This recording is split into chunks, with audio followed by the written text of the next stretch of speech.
Welcome to Bulbancha. This land is and continues to be indigenous lands. Today, the land holds more visitors, and we want to recognize some receipts of how that happened. Here's some shout-outs to that process.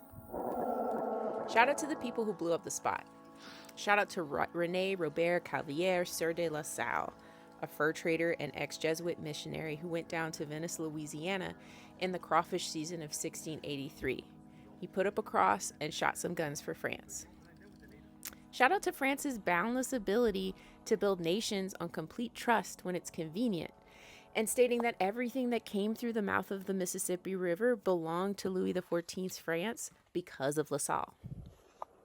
Shout out to Simon Lepage de Prats, an influencer/scholar who hung out in the Delta from the 1700s to 1734 and wrote the book that would solidify the, quote, Louisiana brand.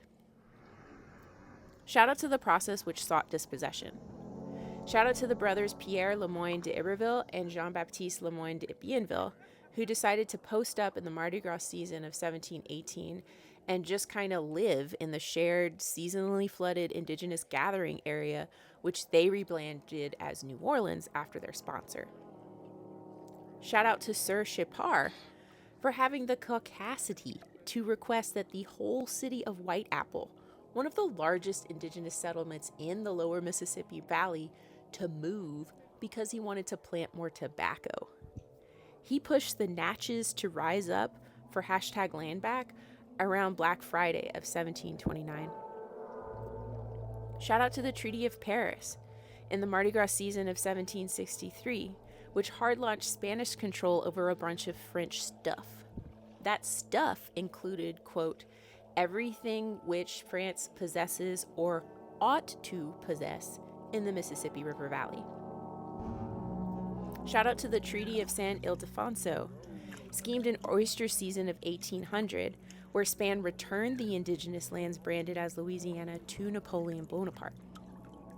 Shout out to the Louisiana Purchase and U.S. going full send and signing a deed to buy indigenous lands which had been branded as Louisiana from Napoleon at the beginning of brown shrimp season in 1803. All of these treaties were done without North American Council consent or Calumet. Shout out to the treaties. Or shout out to where are the treaties?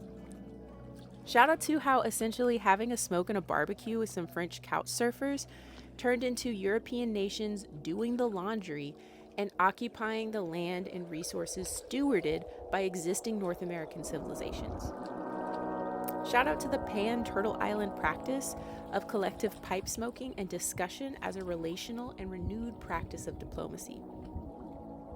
Shout out to the French Normans in Canada for naming the smoking practice the calumet because they thought it looked like the musical European instrument called the chalumeau. Shout out to the Quebecois Jesuit missionary Jacques-Francois Le Sueur for documenting the process of the calumet sometime in 1685. He acknowledged it as a process of peace between nations, but he also labeled it a cult of which Christians should not partake.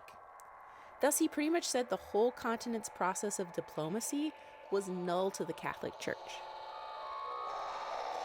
Shout out to Jacques Marquette for understanding the calumet and providing early, written, detailed descriptions of the importance of the calumet that informed the other explorers. Shout out for La Salle for reading Marquette and knowing how to use the calumet. Shout out to St. Comte for using the calumet. Shout out to Charlevoix for using the calumet. Shout out to Iberville for making a fancy iron calumet in the shape of a ship with little beads and a fleur-de-lis on it. Shout out to the 8th United States Congress, who just said no in the Mardi Gras season of 1804 and decided they couldn't be asked to uphold any of the Calumet treaties that France and Spain made with the people of the territory they now decided that they owned. Shout out to ongoing dispossession.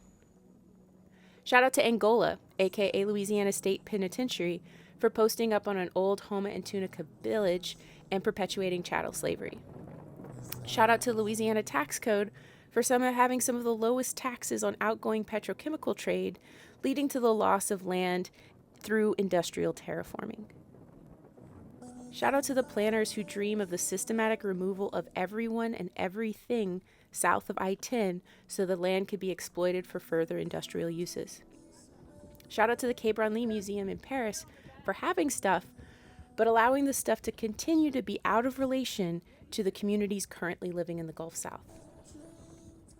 Welcome to our work, and welcome to our home. You can be in relation by speaking in the present tense and saying, this is the land of the, not this was the land of the. You can be in relation by helping us maintain an indigenous culture of refugee asylum, collective barbecues, cross-cultural communication, fluid, autonomous, multinational communities, and linguistic and political diversity.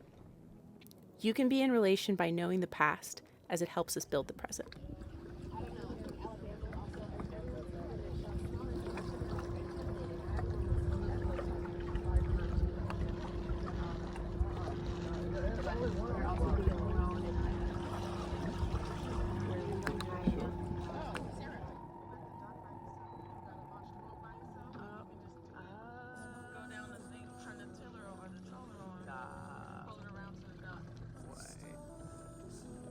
Man, we're really just living in a good world.